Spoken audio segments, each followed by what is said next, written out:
itu dia. 2 sudah terknockdown, bahkan 3 dan kembali. RRQ tidak ada. 30 detik, 2 tim dipulangkan oleh mereka. Yes, ini dia RRQ kita lihat di Indonesia sekarang sudah bermunculan juga 6 eliminasi kantongi kali ini. One by one kita lihat dari tim RRQ mulai mengamuk di minggu Super Weekend kita kali ini, minggu kedua. Sangat luar biasa.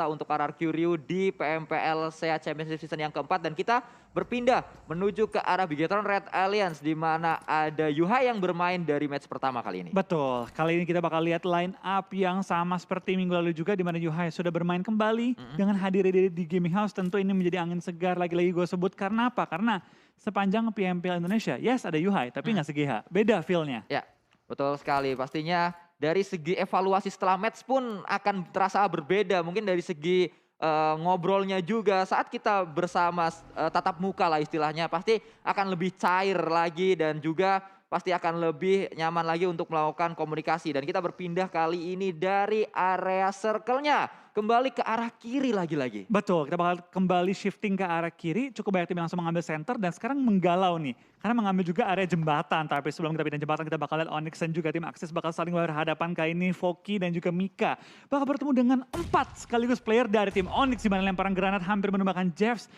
membawa nyawanya ke setengah, tapi dari Axis karena gagal mendapatkan knock dadakan harus tarik mundur ibarat Sky Only menumbangkan seorang Foki kali ini. Ditumbangkan dan lihat dari Onyx langsung pede banget ngeflank ke arah kiri bawah. Dan kita melihat kali ini 2 pemain bergerak dari pemain-pemain Onyx seperti yang tadi Bang Flo katakan juga dari arah kiri bawah. Ini juga tim yang baru datang, tim yang baru memulai startnya di Super Weekend. Karena di Super Weekend yang pertama Onyx tidak bermain dan kita melihat juga untuk Super Weekend yang kedua dapat lagi 1 pemain nampaknya. Oh, Foke tadi yang tersukur ke arah tanah langsung akan coba dipulangkan saja dan kita melihat ternyata Error juga tertrackdown ke arah bawah, harus segera diselamatkan. Ada sebuah smoke defensif yang di pop up oleh pemain-pemain Onyx. Betul, keadaan sementara 3-3 untuk kedua tim, tapi Mika di bawah cukup low.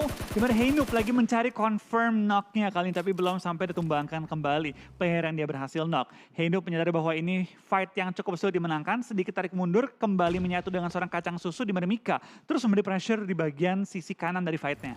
Ya, sulit keadaannya nampaknya untuk pemain-pemain Axis. Mereka sadar mereka harus segera bergerak dan kali ini dengan 3 kendaraan yang berbeda menuju ke arah bukit seberang dari bukit yang tadi. Mungkin saja fight jarak jauh akan coba dilakukan oleh kedua tim tersebut. Namun kalau kita melihat juga ada 4 rivals yang tadi berada di arah rumah rotinya. Betul, tapi kita bakal lihat juga dengan tim-tim yang sudah rotasi, cukup center, mengambil kompon-kompon yang ada dalam area circle-nya. Tentu ini akan membuat tim-tim yang masih ada di pinggiran circle harus punya PR yang lebih berat, termasuk juga dari FaZe Clan yang masih di area Gatka kali ini. Vintorsen kawan-kawan sudah mulai bergerak juga, mereka sementara punya, yang terlihat tuh 4 kendaraan, di mana Korpai sudah membuka jalan ke arah perbukitan dan sudah mengatakan bahwa oke, aman.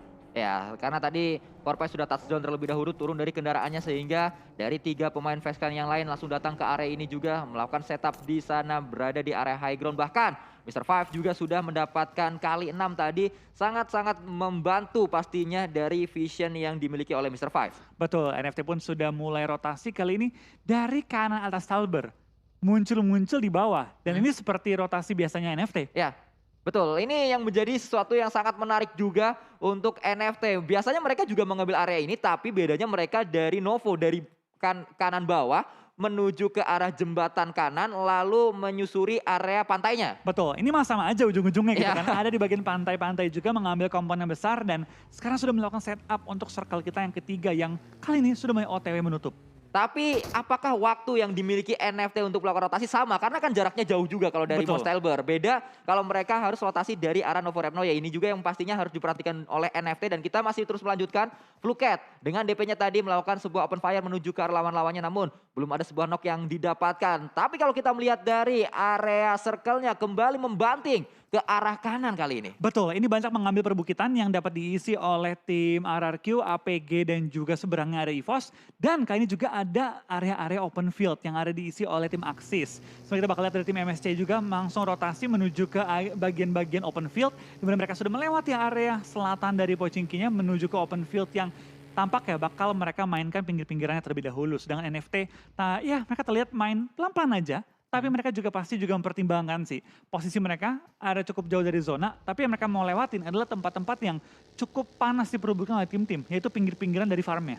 Ya, pasti yang akan coba dibuka kali ini oleh seorang Spavel. Tadi turun dari kendaraan terlebih dahulu, membuka skopnya untuk membuka apakah ada lawan-lawannya di depan sana, nampaknya cukup aman sehingga melanjutkan perjalanan lagi dan kita berpindah ke arah yang lain. Nyaman sekali pemain-pemain dari MS Chonburi bahkan sudah mendapatkan sebuah compound kali ini. Dua lagi akan coba split berada di area bukitnya. Betul, mereka sudah menyebar dan lagi coba nih untuk masuk lebih center lagi dalam area circle. Sementara area mereka sudah dipastikan kosong, mereka sudah melakukan scouting juga, tapi terlihat pinggir-pinggiran circle lainnya. Ada dua tim yang sudah langsung berhadapan antara FaZe Clan dan juga dari tim Secret. MSC pun langsung mengambil high ground, membuka sedikit space untuk tim FaZe Clan ambil bagian low groundnya, tapi tentu itu tempat yang cukup berbahaya karena high ground advantage dipegang oleh MSC. Ya, Fredo menjadi pemain kunci juga untuk tim Secret saat dia bermain. Sangat luar biasa performa untuk tim Secretnya juga. Kita melihat kali ini dua pemain di belakang akan coba melakukan backup. Namun Kid juga melakukan flank ke arah sebelah kiri dari pertahanan FaZe Clan. Dari sisi lain kita melihat Baonam baru saja bergerak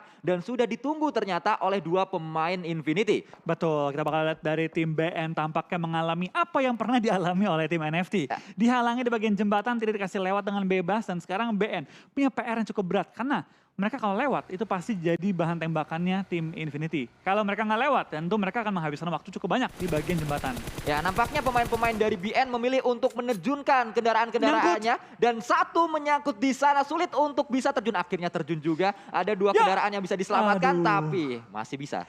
Hampir. Kirain masuk ke air dan nggak bisa digunakan. Gue udah mikir kan, wah ini kalau kena air, kan kalau kena setengah air aja itu bisa berhenti mobil Ya. kan. Gue udah mikir, wah kena setengah berhenti nih. Itu paling bete. Ketika mobil itu masih bisa lu naikin, masih ada di bagian atas air, tapi nggak bisa gerak karena Betul. udah kerendam sebagian mobilnya. Ya, kita melihat juga kali ini nampaknya Kapon dikirim untuk menjaga area dari seorang Gotani dan juga satu yang berada di sebelah kiri. Nyangkut satu kendaraan tidak bisa diselamatkan lagi, namun nampaknya akan coba diikhlaskan saja karena masih ada dua lagi yang dimiliki oleh Baonam United. Betul, tapi nggak cuma Infinity, tampaknya dari VPE juga mengambil keuntungan di mana ada dua pemain dari tim BN.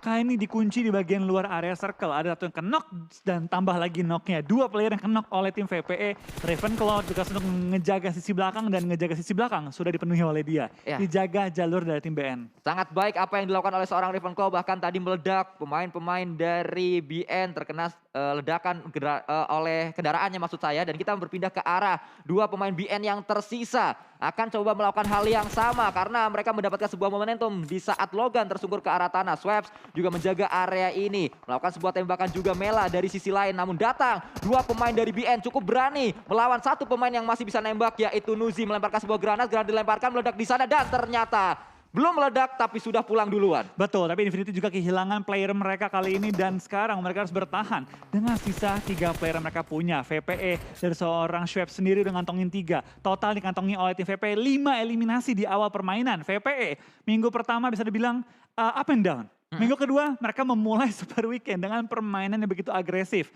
Kata siapa? Butuh zona buat menang. Ya, VPE ini nggak dia. butuh zona.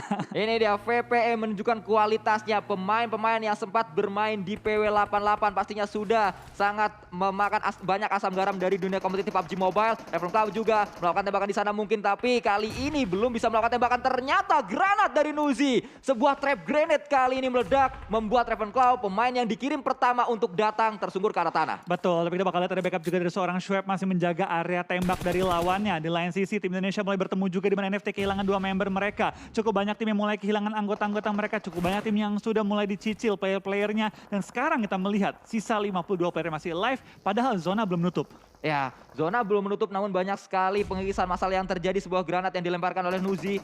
Belum bisa mendapatkan seorang Fluket. Mundur terlebih dahulu pemain-pemain dari VPE. Namun dari sisi lain, For Rivals, pemburu ternyata diburu oleh seorang Jeff. Ya, kita bakal lihat circle pun sudah mulai bergerak. Tim-tim yang ada di pinggir circle sudah mulai maju ke depan. Onyx sudah mengantongi 4 eliminasi tapi hanya menyisakan 3 player mereka. EVOS, BTR juga bertemu kali ini. Kita bakal lihat kali ini dengan zona yang mengecil. Semua tim akan tubur-tuburkan termasuk juga FaZe Clan dan juga Geek Fam yang akan perang tepat di ujung zona tapi masuk ke play zone. Ya, kita melihat kali ini mereka juga tersungkur ke arah tanah karena tadi granat yang sangat on point sekali dilemparkan oleh salah satu pemain dari FaZe Clan. Datang kali ini 4 pemain FaZe Clan. Vintores ternyata tadi granatnya Satu pemain Sen OP melakukan tembakan kembali dengan sebuah M4 kali 3 digunakan, namun terbakar satu pemain Geek Fam tersebut dan tersungkur ke arah tanah karena sangat sakit sekali Tonike dengan UMP-nya. Melihat pemain-pemain dari Geek Fam pun rata dipulangkan seluruhnya. Betul, kita bakal lihat kali ini tampaknya 43. 8 player tiba-tiba menghilang dalam waktu yang cukup cepat dan sekarang kita bakal lihat 14 tim tersisa.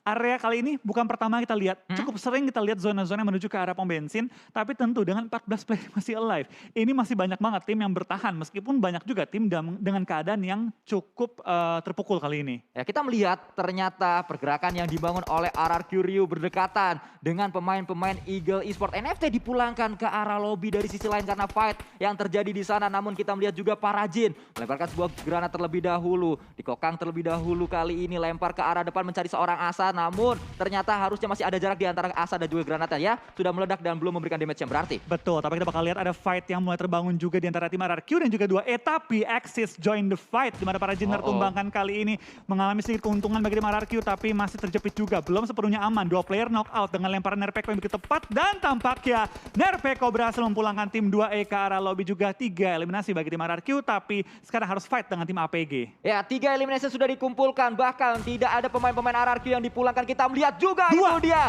2 sudah terknockdown, bahkan 3 dan kembali RRQ tidak ada. 30 detik 2 tim dipulangkan oleh mereka. Yes, ini dia RRQ kita lihat di Indonesia sekarang sudah bermunculan juga 6 eliminasi kantongi kali ini. One by one kita lihat dari tim RRQ mulai mengamuk di minggu Super Weekend kita kali ini, minggu kedua. Sangat luar biasa, ini dia yang kita tunggu-tunggu, start yang sangat menjanjikan oleh RRQ Ryu. Walaupun mereka terlambat untuk memulainya, tapi tidak ada kata terlambat untuk memulai berjuang. Itulah yang dilakukan oleh RRQ Ryu. Mereka terus berjuang, saat ini 6 elimination menjadi bukti bahwa mereka siap untuk menghadapi Super Weekend yang kedua. Kita berpindah ke arah yang lain, ternyata Gotani sedari tadi memang menjaga area tower ini. Betul, dan zona yang begitu sulit dikendalikan kali ini tampaknya kita bakal lihat kembali fight terbangun antara VPI dan juga tim FaZe Clan. 2 tim dengan kemampuan firepower yang luar biasa bertemu di zona kita yang kelima dan bukan di play zone tapi di area dari blue zone yang bentar lagi. VPS Schweppes dapetin targetnya tapi lihat spray down dari Tonike merupakan seorang Schweppes. Fluket, Tonike, one-on-one situation kita bakal lihat seorang Vintoris juga masih mencari angle shoot ke arah lawannya. Stone ditumbangkan, Fluket last player standing bagi tim VPE bakal cepat kabur juga kali ini maju ke arah depan tapi lihat 2 tim sudah menghalangi jalannya. Ya, sulit sekali untuk seorang Fluket keadaannya karena di sebelah kiri ada Vintoris yang juga kali ini akan coba dikejar, akan coba dihadang oleh seorang Fluket tapi berhasil. Itu dia Vintoris menjadi sebuah elimination untuk seorang Fluket. Betul, 8 eliminasi dari tim VPE tapi sayang sekali tinggal Fluket yang masih bertahan di zona kita kali ini. Tonike pun akhirnya terobos ke arah tengah-tengah lapangan, tepat depan dia juga ada Axis, ada juga Onyx, arah tim-tim lain juga sudah menunggu dan ini dia VPE Fluket last player standing juga lewat tengah-tengah ladang. Sulit keadaannya meledak di sana tapi ternyata Tonike yang mendapatkan sebuah knock ke arah seorang Error. Jeff akan coba di-charge juga dan 2 didapatkan oleh seorang Tonike tapi Tonike dipulangkan karena ada granat yang juga dilemparkan oleh pemain Onyx. Sangat luar biasa apa yang dilakukan oleh Tonike. Tapi Tonike last man standing, bukannya goyang malah makin garang. Menumbangkan 2 player dari tim Onyx yang benar-benar menunjukkan skill individu dia luar biasa kuat. Tapi sebelum kita melihat tim-tim lain, tampaknya 2 tim Indonesia bakal fight juga di mana tampaknya 3 tim Indonesia bakal fight di sisi yang sama. Di mana ada tim BTR, ada EVOS, ada tim RRQ, semua bersebelahan kali ini. Ya, kita melihat juga Ryzen tersukur ke arah tanah kembali. Sebuah civil war yang terjadi dan ternyata kali ini dimenangkan oleh EVOS Reborn. Betul, gantian kali ini ya. Tapi kita bakal lihat kali ini juga masih ada 2 tim Indonesia yang bertahan. Ada tim EVOS, ada tim RRQ. Tapi RRQ mengalami kesulitan karena sekarang mereka tidak mau harus maju ke depan. Harus nabrak ke arah tim Axis yang masih menjaga area shake dan juga split kedua angle yang berbeda yang pasti akan menyulitkan tim RRQ untuk fight. Ya, tapi dari sisi lain kita melihat pemain-pemain tim Secret Malaysia melihat ke arah bawah karena ada satu pemain dari Infinity. Tapi kita melihat juga Sky Only, pemain terakhir yang dimiliki oleh Onyx, melakukan tembakan tadi menuju ke arah RRQ Ryu. Ya, tapi lihat di bagian kanan bawah layar kecil kita dari Nuzi diincar terus-terusan dan sekarang 6 tim tersisa dengan 16 player yang masih alive. Di mana dari EVOS, dari tim RRQ sama-sama lengkap player mereka. Bahkan RRQ sudah mengantongi 8 eliminasi. Wow, 8 elimination point sudah dikumpulkan. Kita melihat juga Mika OP menjadi pemain yang terpisah dari rekan-rekannya dari Axis Red Ones. Pastinya memberikan angle shoot yang berbeda juga. Tapi Fredo dari tim Secret kembali akan coba memberikan sebuah ancaman ke arah compound yang dimiliki oleh pemain-pemain EVOS Reborn. Betul, tampaknya RRQ pengen motongin pergerakan dari tim EVOS, mengambil bagian low groundnya, tapi perjalanan mereka tidak semulus itu karena mereka belum masuk ke arah zona. Kalau mereka motong depan EVOS, itu bakal masuk ke low ground dan EVOS bakal mendapatkan keuntungan terbesar. Tapi Nerpeko nembak ke arah kacang susu, menumbangkan satu player kali ini dengan jarak yang cukup jauh. Nerpeko tampaknya cukup mengamuk juga dengan 4 elimination mereka dia sudah kantongi di zona kali ini. Dari 8 ternyata 4 datang dari seorang Nerpeko, menjadi bukti bahwa ini adalah pemain yang sangat penting untuk RRQ Rio. Namun ternyata Nerpeko tersungkur ke arah tanah, tertangkap oleh seorang Lyzek dari area ini. Betul, kita bakal lihat dari Nerpeko tampaknya sedikit sulit untuk diselamatkan. RRQ pun dalam kondisi yang cukup terjepit, tapi dengan kondisi zona kali ini mereka mau nggak mau harus coba nge-clear atau maju sedikit lebih jauh dengan mengandalkan 14 dan juga asap. Ya, kembali kita melihat di mana For Rival salah satu pemainnya yaitu Rich berada di belakang smoke-nya. Tapi pemain-pemain For Rival yang lain, Apple juga akan coba maju ke arah depan. RRQ akan coba diincar juga oleh seorang Heinup dari Axis Red Ones. Betul, kita bakal lihat kayaknya dari tim Axis. Mereka punya Shack, memang areanya sangat kecil, tapi nggak ada yang bisa nembak ke arah mereka. Tapi kalau gue jadi tim RRQ, sekarang Shack ini menjadi incaran gue sih, kalau gue jadi mereka ya. Karena mau tidak mau gue harus coba nabrakin. Tapi sulit keadaannya karena RRQ kendaraan mereka sudah meledak satu persatu, membuat mereka hanya bisa mengandalkan paling nggak ada satu kendaraan yang masih bisa dipakai sebenarnya. Betul, tapi baik lagi, resikonya gede banget. 3 orang atau kendaraan yang sama, dan kayaknya mereka mau coba trading sih. Betul. Asa dari tadi coba nembakin terus ke arah mereka, tapi tampaknya dari Mika ketahuan terlebih dahulu. Ini membuka juga kesempatan bagi tim RRQ untuk maju ke arah depan karena tinggal satu lawannya lagi. Tapi lihat EVOS, lihat TS, sudah mengisi pinggiran circle dan akan berperang menghadapi satu sama lainnya. Ya, kita melihat di atas ada seorang Matoy, di bawah ada Fredo, akan coba diincar oleh 4 pemain dari EVOS Reborn. Maju ke arah atas Fredo, ada sebuah jumpsuit juga tadi dilakukan oleh satu pemain yaitu Matoy, turun ke arah bawah namun belum berhasil. Kali ini mundur terlebih dahulu mungkin pemain-pemain dari tim Secret, namun Fredo fiktifisnya dengan Beryl mencari satu pemain yaitu Lyzek. Ini dia akan kita lihat Lyzek yang bermain dengan sangat luar biasa di weekdays akan kembali menunjukkan kemampuannya berhadapan dengan tim Secret Malaysia. Betul, kita bakal lihat seorang Fredo terus bergocek kiri dan kanan mencari targetnya, tapi kita bakal lihat kali ini Red Face membawa lawan yang cukup low. Fredo kembali low untuk kedua kalinya. Matoy masih terus menjaga angle entry dari tim EVOS. Ya, sulit sekali keadaannya, namun ternyata dari sisi lain For Rival lah yang mendapatkan satu pemain dari tim Secret. Ini menjadi sebuah momentum sebenarnya untuk EVOS bisa memulangkan pemain-pemain dari tim Secret karena tersisa satu pemain saja. Matoy akan coba ngacir, ditembak juga dengan M4 kali 4. Akankah berhasil kali ini? Sangat low HP dan meledak di sana, dipulangkan oleh seorang Microboy. Betul, dari top 3, 2 tim Indonesia masih bertahan juga. Ada EVOS, ada tim RRQ, dan For Rivals ditekan habis-habisan oleh tim EVOS kali ini. Tapi lihat dari EVOS, dengan jumlah anggota yang mereka masih punya, tampaknya kill demi kill mereka kantongi kali ini. Dan EVOS langsung maju ke arah tim For Rivals, memberikan kali ini kesempatan bagi tim RRQ untuk melakukan revive juga. Feeling gue ini bakal top 2 Indonesia sih. Ya, akan kita lihat karena Yes. dari segi For Rivals langsung dipulangkan begitu saja. Dan berarti match pertama di hari ini, match pembuka akan didapatkan oleh tim Indonesia. Sebuah spray juga dilakukan, tumbang satu persatu pemain-pemain dari RRQ, dan winner chicken dinner didapatkan oleh EVOS Reborn. Yes, pembuka minggu kedua langsung disabet 1 and 2 oleh Indonesia, di mana EVOS berhasil mengantongi total 12 eliminasi di game pembuka kita. Mengamankan poin mereka dan terus membuat mereka sekarang menuju ke puncak dari klasmen